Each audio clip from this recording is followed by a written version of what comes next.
The Galactic Council chamber buzzed with nervous energy as Ambassador Reeves straightened his formal robes. Today marked another attempt, the 743rd to be exact, to present tribute to Emperor Vexwrath of Ashfall Prime. Reeves had seen the records. Every civilization that tried before had failed. The Crystalline Collective offered living gems that sang across dimensions. Refused. The merchant fleets brought entire cargo holds filled with rare metals that could power cities for centuries. Ignored. The ancient Guardians even offered one of their sacred world ships, a vessel older than most stars. The Emperor never bothered to respond. For 3,000 years this had been the pattern. The Dragon Emperor sat in his fortress world, silent as stone, cold as the void between stars. Mountains of tribute gifts now surrounded his palace gates like a bizarre graveyard of rejected generosity. Some items had been sitting there so long that dust storms had half buried them. Nobody dared remove anything without permission, and permission never came. Reeves sighed and closed the report. What could humans possibly offer that advanced civilizations with technology beyond imagination could not? He had no answer, but the Council insisted they try. Humanity needed trade agreements. They needed protection in this dangerous galaxy. They needed the Emperor's favor, or at least his neutrality. Halfway across the sector, 8-year-old Lucy pressed her nose against the window of the Sunflower home, watching stars twinkle in the evening sky. The old building creaked and groaned like it always did, but tonight the sounds felt sadder somehow. She had heard Miss Kelly crying in her office earlier. Lucy knew what that meant even if the adults tried to hide it. The orphanage was closing. Lucy shared a room with 7 other kids, all of them children of the Void skirmishes. That ugly little war had taken parents from both sides, leaving behind kids with nowhere to go. The Sunflower home had become their family. Miss Kelly, with her tired smile and endless patience, had become their mom. Old Tom the gardener taught them about plants. Nurse Rita sang them songs when they felt scared. But money was tight. Everyone knew it. The supply ships came less frequently now. Dinner portions had gotten smaller. Last month, the heating system broke and they all huddled together under blankets for 3 cold nights before Tom managed to fix it with spare parts and determination. Then their main supply ship got hit by debris in a shipping lane accident. Gone. Just like that. Miss Kelly tried to request emergency supplies, but there were forms and waiting lists, and bureaucracy that moved slower than ice forming on a winter lake. Lucy's best friend Danny sat beside her on the window ledge. "You think we'll really have to leave?" he asked quietly. "I don't know," Lucy admitted. She twisted her fingers together, a habit she had when worried. "Maybe someone will help us." "Like who?" "We're just orphans. Nobody important." Lucy thought about that. Danny was probably right. They were nobodies in a galaxy full of important people doing important things. But then she remembered something Miss Kelly had told her once, back when Lucy first arrived scared and alone. "You know the medicine drone that saved Miss Kelly's life 3 years ago?" Lucy said. "The one that came when she got that fever nobody could cure?" Danny nodded. Everyone knew that story. Miss Kelly had been dying and out of nowhere, an advanced medical drone arrived at their door. It had healing technology the orphanage could never afford. The drone treated Miss Kelly, saved her life, and then left without explanation. They never found out who sent it. "The shipping record said it came from Ashfall Prime," Lucy continued. "From the Dragon Emperor." Danny's eyes went wide. "The dragon guy? The scary one everyone talks about? Why would he help us?" "I don't know. But he did help. Once." Lucy made a decision right then, the kind of simple, pure decision only a child's heart can make. "I'm going to thank him." "Thank him? How?" Lucy climbed down from the window and grabbed her art supplies from under her bed. She had crayons, colored pencils, and exactly 3 pieces of good drawing paper she had been saving for something special. This qualified. For the next 2 hours Lucy worked on her drawing. She sketched Emperor Vexwrath the way she imagined him from the stories, big and powerful with scales that shimmered. But she made him smile because anyone who would send medicine to save Miss Kelly couldn't be all bad. She added flowers around him and children playing nearby, and a bright sun overhead. At the bottom in her careful handwriting she wrote, "Thank you for the medicine drone. You saved Miss Kelly. She takes care of all of us. We are grateful. Love, Lucy and everyone at Sunflower Home." Danny watched her work. "You really think a card will matter to an emperor?" Lucy shrugged. "Maybe not. But Mama always said being thankful is important. Miss Kelly says it too. Even if he doesn't care, at least I said thank you properly." The next morning, Lucy asked Miss Kelly how to send mail to Ashfall Prime. Miss Kelly looked confused, then concerned, then thoughtful. When Lucy explained, Miss Kelly's eyes got misty. She helped Lucy find proper postage and an envelope, though she gently warned that emperors probably didn't read mail from children. But Lucy insisted, and Miss Kelly never crushed hope when she could help it grow instead. The card went into the outgoing mail pile mixed with bills and official forms. Nobody expected anything to come of it. It was just a child's innocent gesture, a crayon drawing sent across the stars to a throne that refused all tributes. Nobody knew that sometimes, the smallest offerings can crack the hardest hearts. Captain Jack Torres wiped grease from his hands and stared at his aging cargo hauler with mixed feelings. The ship had seen better decades, much like Jack himself. 47 years old, divorced twice, no kids, and making runs across the galaxy hauling whatever paid the bills. Today's job was unusual though. The Galactic Council wanted someone to deliver their latest tribute attempt to Emperor Vexwrath on HFY Prime. Most captains refused the job. Why waste fuel and time on a delivery that would just get ignored? But the council paid well for this particular run, probably because they were desperate to find anyone willing to go. Jack needed the money.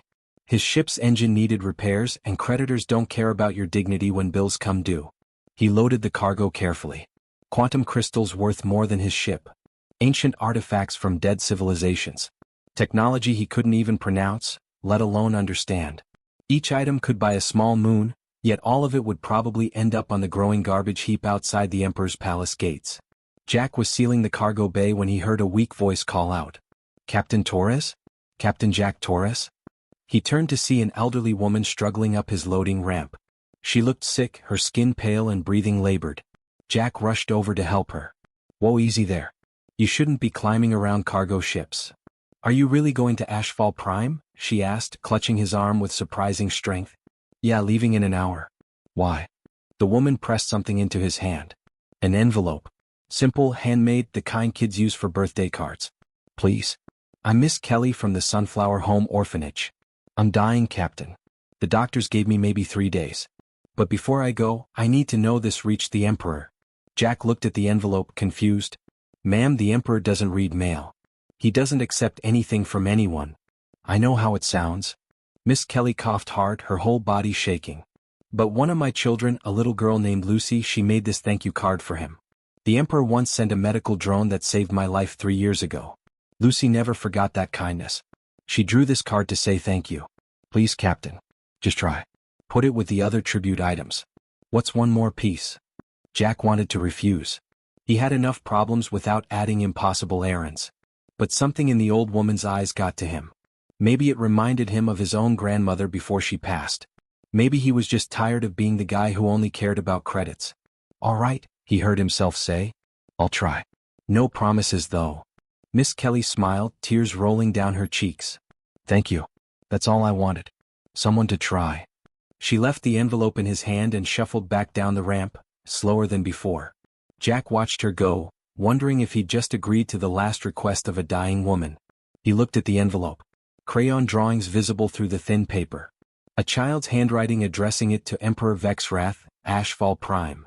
Jack tucked it carefully into his jacket pocket and finished loading. The journey to HFY Prime took 6 days through hyperspace lanes. Jack spent the time running maintenance, eating recycled rations, and occasionally pulling out Lucy's card to look at it.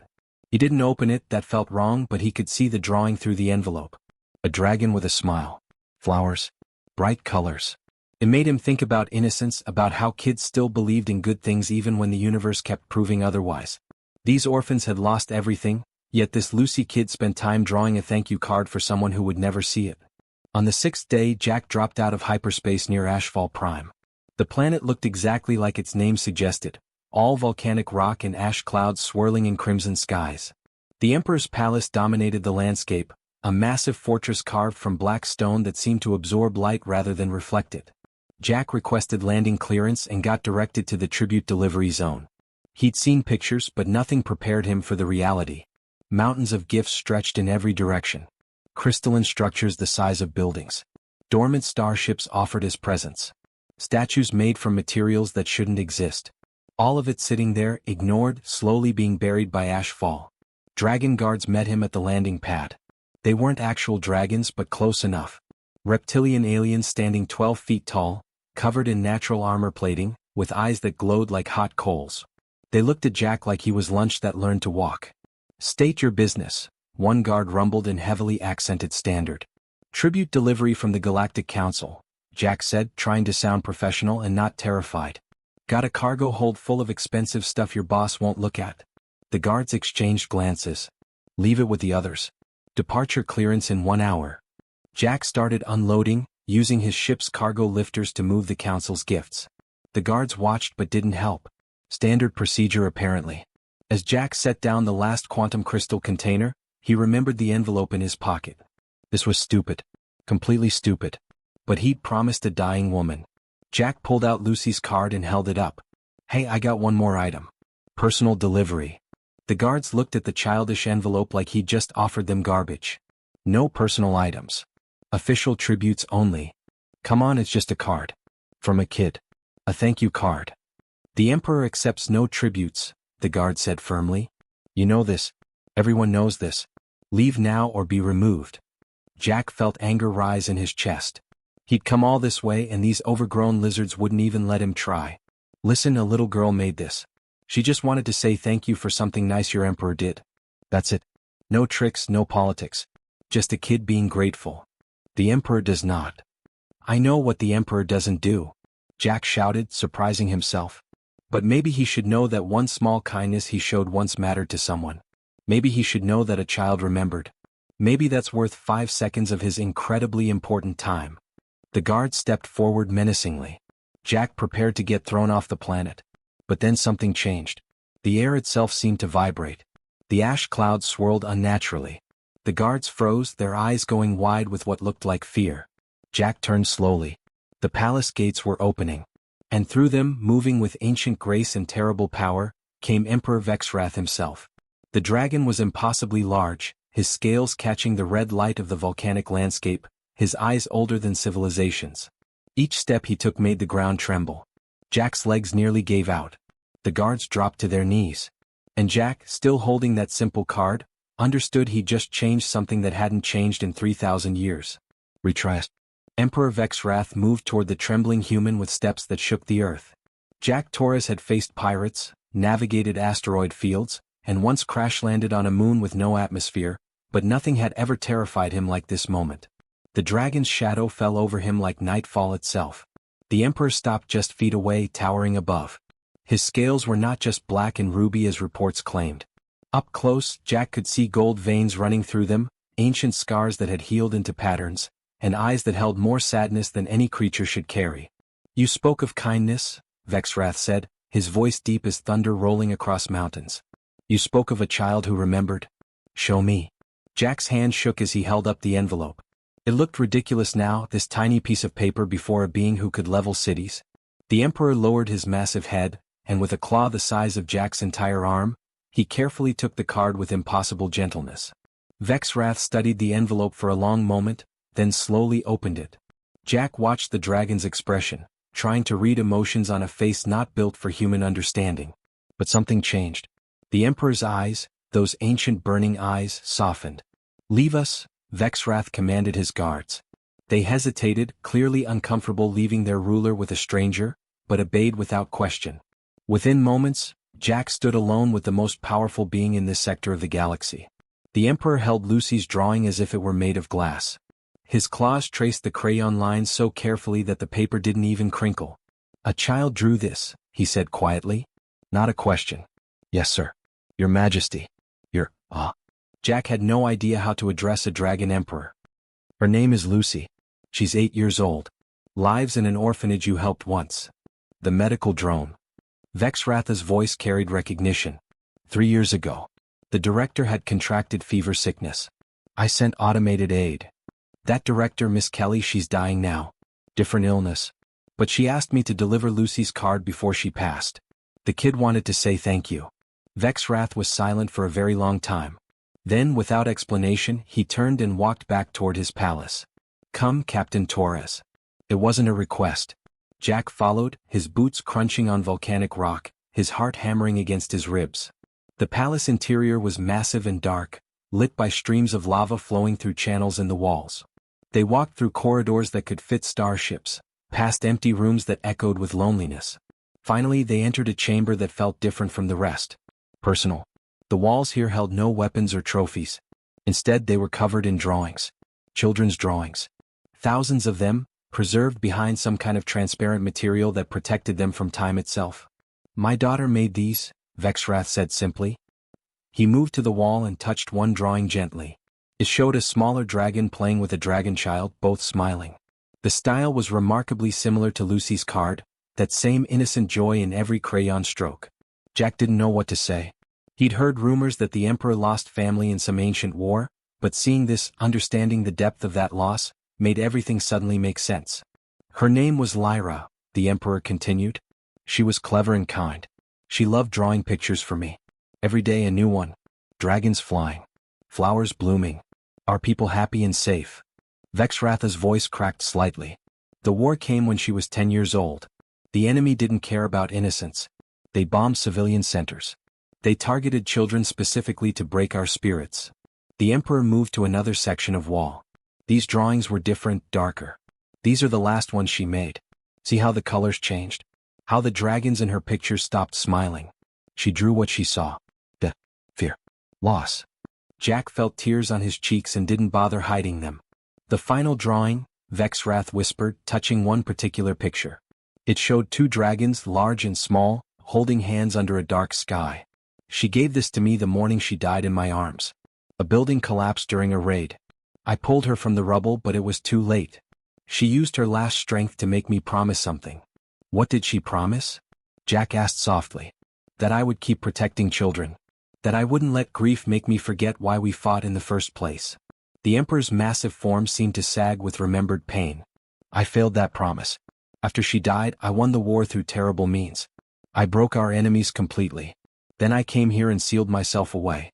I refused all contact, all gifts, all attempts at connection. I told myself I was done with a galaxy that could allow such cruelty. Vexwrath turned back to Lucy's card, still held carefully in his claw. But I couldn't completely abandon my daughter's wish. Sometimes, when I saw children in danger, I would send help anonymously. Medical drones. Supply ships. Always at a distance. Never revealing myself. The orphanage was one such case. Lucy remembered, Jack said. Even though she never met you. Even though you never asked for thanks. She remembered someone helped when they needed it most. The Emperor stared at the card for a long moment. This child, she draws like Lyra did. The same joy. The same innocent hope that the universe can be kind. His voice grew thick with emotion. She drew me smiling. After 3,000 years of isolating myself, of refusing everything offered to me, a human child who lost her parents still sees me as someone worth smiling at. Vexwrath moved to a special case in the center of the room. Inside were Lyra's actual crayons, preserved perfectly. Next to them, he placed Lucy's card with the same reverence others might show sacred texts. I have been a fool, the Emperor said. I thought refusing the galaxy would honor my daughter's memory. But Lyra wanted me to protect children, to help them, to make sure they could still draw happy pictures even in a dangerous universe. This child, this Lucy, she reminded me of what I forgot. The Emperor turned to Jack and there was fire in his eyes now. Not anger but purpose. Captain Torres, prepare your ship. We're going to New Athens. Jack blinked in confusion. Sir? If a child can show such gratitude for one small act of kindness, then I should at least have the courage to meet her in person. And if her orphanage is in trouble as you implied, then I will honor my daughter's memory properly. Vexwrath's voice grew stronger.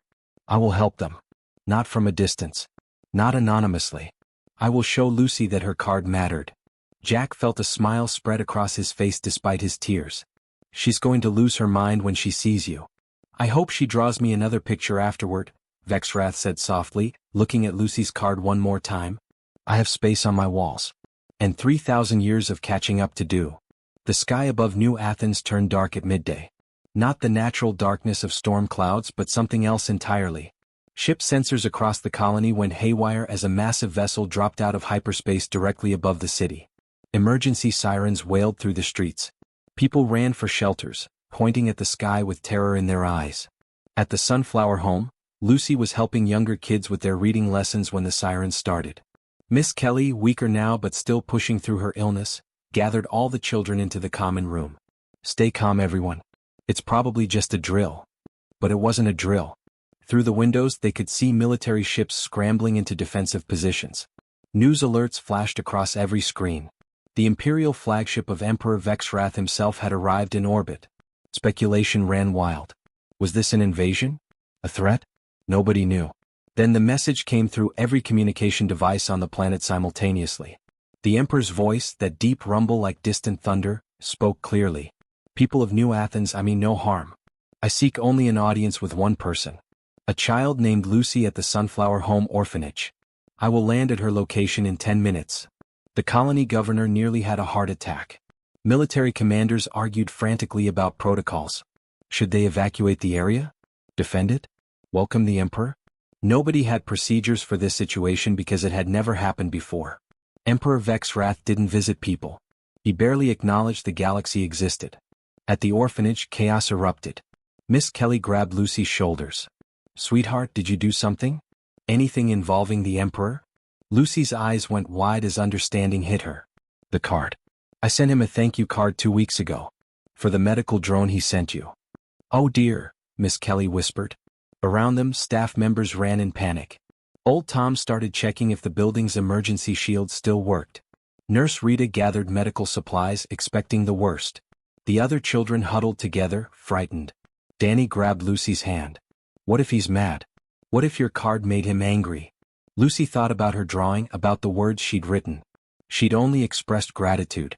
She couldn't imagine being angry about that, but then again she couldn't imagine being a 3,000-year-old dragon emperor either.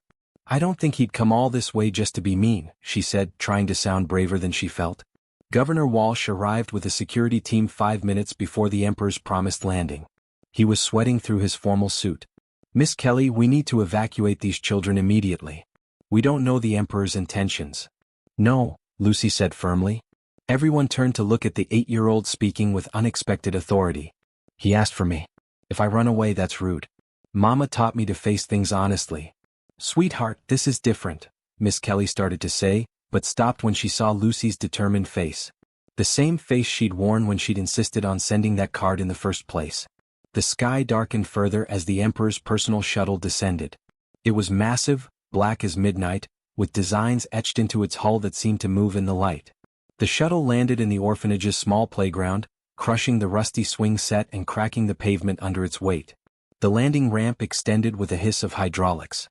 Military forces surrounded the area, weapons ready but not aimed. Governor Walsh positioned himself protectively in front of the children. Everyone held their breath. Emperor Vexrath emerged from the shuttle, and even though Lucy had drawn him, even though she'd imagined him, nothing prepared her for the reality. He was enormous, a living mountain of scales and ancient power. His claws scraped the ground as he walked. His tail stretched back into the shuttle. His eyes glowed with inner fire that had burned since before humanity left Earth. Children screamed. Adults stepped back. Only Miss Kelly and Lucy stood their ground, though Miss Kelly's hand shook as she held Lucy's shoulder. The Emperor stopped at the edge of the playground, clearly trying not to damage more property. His head, larger than Jack's entire cargo hauler, lowered to see them better. When he spoke, his voice was gentle despite its depth. I seek Lucy of the Sunflower Home. The child who sent me a drawing. Lucy's heart hammered so hard she thought it might burst, but she stepped forward. That's me, sir. Your Majesty. Your Dragonness. She had no idea how to address him properly. Something that might have been a smile crossed Vexrath's fearsome features. Lucy will do. I received your card. Did you like it? Lucy asked, her voice small but genuine. I worked really hard on it. I'm not very good at drawing yet, but I wanted you to know we're grateful. You saved Miss Kelly. The Emperor was silent for a moment. Around them, armed forces watched tensely. Governor Walsh looked ready to faint. But Vexrath simply nodded slowly. I did like it very much. In fact, it is the most meaningful gift I have received in 3,000 years. It reminded me of someone I loved very much. Someone who drew pictures just like yours. Lucy's fear started melting away. There was sadness in the Emperor's eyes, not anger. Did they pass away? She asked with a child's blunt honesty. Yes. A long time ago. My daughter. I'm sorry, Lucy said sincerely. I lost my parents too. It hurts a lot. Vexrath's eyes widened slightly, as if this simple connection surprised him.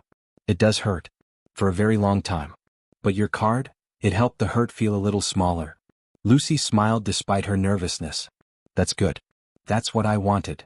The Emperor shifted his weight and everyone tensed, but he was simply settling into a more comfortable position. I understand your home faces difficulties. Financial troubles. Possible closure. Miss Kelly stepped forward, finding her courage. Yes, Your Majesty. Our supply ship was destroyed. We've been trying to find assistance, but resources are limited and there are many in need. Not anymore, Vexwrath said firmly. This orphanage is now under my personal protection. I will provide funding, supplies, whatever is needed. Not just for this home, but for all orphanages in human space that care for children as you do. Gasps rippled through the crowd.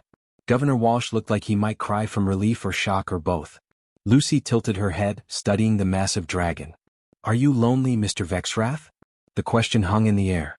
Adults looked horrified that a child would ask something so personal. But the Emperor didn't seem offended. Instead, he considered carefully before answering. Yes, he admitted. I have been very lonely for a very long time. Would you like to stay for dinner? Lucy asked suddenly. We don't have fancy food or anything. Just regular stuff. But Miss Kelly makes really good soup and we could talk more. If you want. The Emperor of Ashfall Prime, the being who had refused tributes from entire civilizations, who had isolated himself for millennia, who commanded fleets and ruled systems, looked at this small human child offering him soup. I would like that very much, Vexwrath said softly. Thank you, Lucy. Retraced. The orphanage dining hall had never hosted anyone more important than the occasional local politician, and even that was rare. Now it held a dragon emperor who had to carefully position himself just to fit through the doorway. Vexwrath's massive form took up nearly half the room, his tail curled carefully to avoid knocking over furniture. The children sat frozen at their usual tables, unsure whether to be terrified or amazed. Lucy took charge with the fearless confidence only children possess. You can sit here, she said, patting the floor near the head table. The chairs won't work for you obviously. Is the floor okay? The floor is fine, Vexwrath assured her, settling down with surprising grace.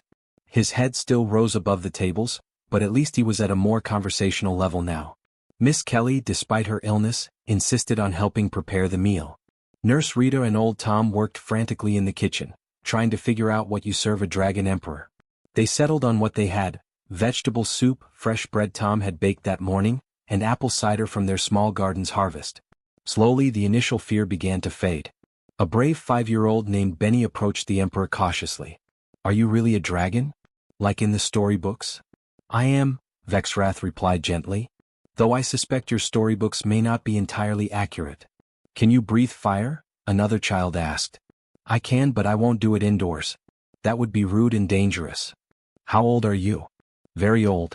I have seen stars be born and die. The questions came faster now, children's natural curiosity overcoming their fear. What did he eat? Where did he sleep? Had he ever been to Earth? Did he have any friends? Vexwrath answered each question with patience that surprised even himself.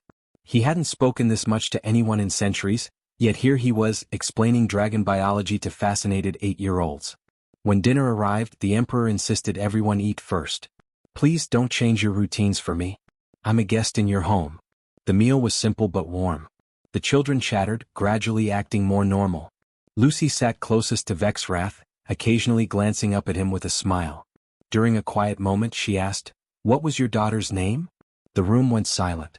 Adults looked uncomfortable, but Vexwrath simply looked at Lucy with those ancient, sad eyes. Lyra. Her name was Lyra.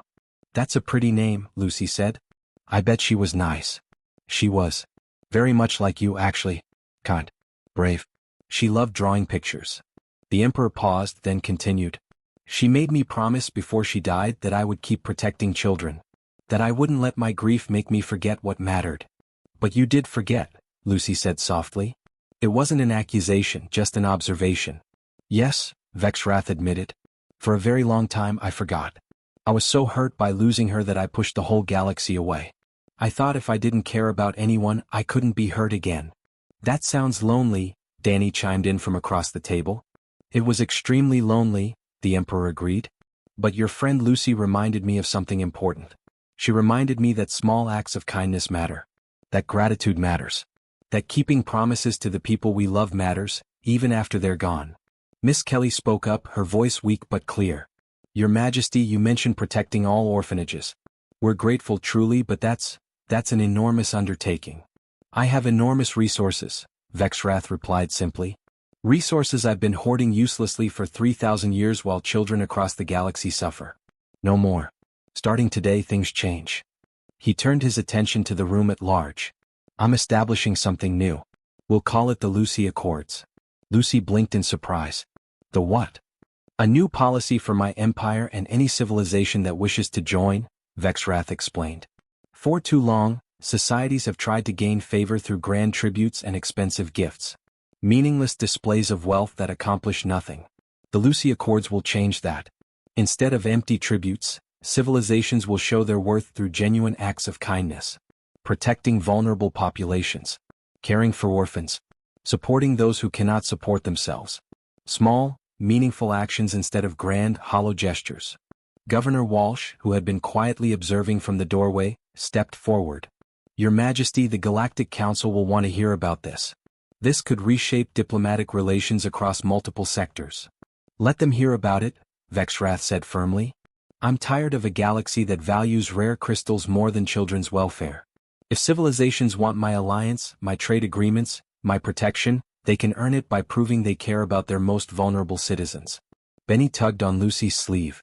Does this mean we get to stay here? The orphanage won't close. Lucy looked to Miss Kelly, who had tears streaming down her face. The old director nodded. Yes, sweetheart. We get to stay. We all get to stay together.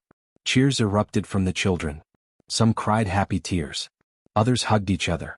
Old Tom wiped his eyes with his gardening handkerchief. Even Nurse Rita, who prided herself on professional composure, openly sobbed with relief. Vexrath watched it all with something like wonder on his ancient face. This, he said quietly to Lucy, this joy, this relief, this love you all share. This is what Lyra wanted me to protect. Thank you for reminding me. Lucy reached out impulsively and touched the Emperor's massive claw. Will you come visit us again? I could draw you more pictures. I would like that very much, Vexrath said, his voice gentle. In fact, I think I'll visit regularly. Perhaps once a month? I could read stories to the younger children. Lyra always loved when I read to her. Really? Lucy's eyes went wide with excitement. You'd do that? I have time to make up for, the Emperor said. 3,000 years of it. And I think spending time with all of you might help heal some very old wounds. Over the following weeks, the galaxy watched in shock as Emperor Vexrath kept his word. Funding poured into orphanages across human space. Other civilizations, seeing the Emperor's favor toward this new approach, began implementing their own care programs. The massive tribute pile outside the palace on Ashfall Prime was finally cleared away, the resources redistributed to those in need. True to his promise, Vexrath returned to the Sunflower home monthly. Sometimes he read stories. Sometimes he just listened to children talk about their days. Lucy drew him dozens of new pictures, and he kept every single one in his private chamber alongside Lyra's ancient drawings. The Galactic Council adopted the Lucy Accords officially. Civilizations competed now not with wealth, but with compassion. Orphanages became symbols of a society's values. Child welfare programs received funding that previously went to meaningless diplomatic gifts. Miss Kelly lived another 2 years, long enough to see the orphanage flourish beyond her dreams. When she finally passed peacefully in her sleep, Emperor Vexrath himself attended the funeral. He stood in the rain alongside the children she'd loved, and for the first time in 3,000 years, he let himself cry publicly. Lucy grew up in the Sunflower home, eventually becoming a teacher there. She never stopped drawing pictures for the Emperor. And he never stopped visiting, never stopped honoring the promise his daughter made him keep, never stopped being grateful for the simple crayon drawing that cracked open his frozen heart. The galaxy learned a truth it had forgotten. Sometimes the smallest gesture of genuine gratitude can accomplish what all the treasures in the universe cannot. A child's thank you card changed galactic policy, saved countless lives, and reminded an ancient emperor why compassion matters more than power. And every year on the anniversary of that first visit, Lucy would make the Emperor a new card. He kept them all, treasures more valuable than any tribute ever offered, reminders that kindness recognized is kindness multiplied across the stars.